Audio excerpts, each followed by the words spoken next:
Hello everyone, my name is Maria and I'm from Diaco Educational Compound. Me and my friend are going to explain the plant cell and the animal cell. My name is Vihal. I'm talking about the animal cell. This is animal cell. Animal cell contains many parts. Number 1, cell membrane. It's a thin wall that gives a cell its shape.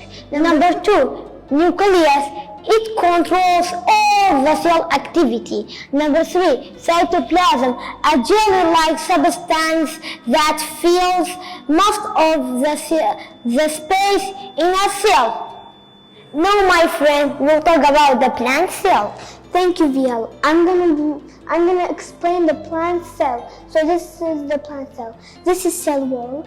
This is cell membrane, and all this yellow stuff is cytoplasm. This is nucleus. It controls all cell activity. In the plasma reticulum, a network of tiny tubules that is scattered in cytoplasm. Chloroplast. It contains many chlorophylls, the green color of the plant.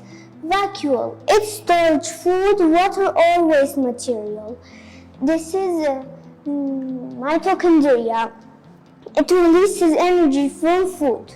Thank you for watching. I hope you like this. Goodbye.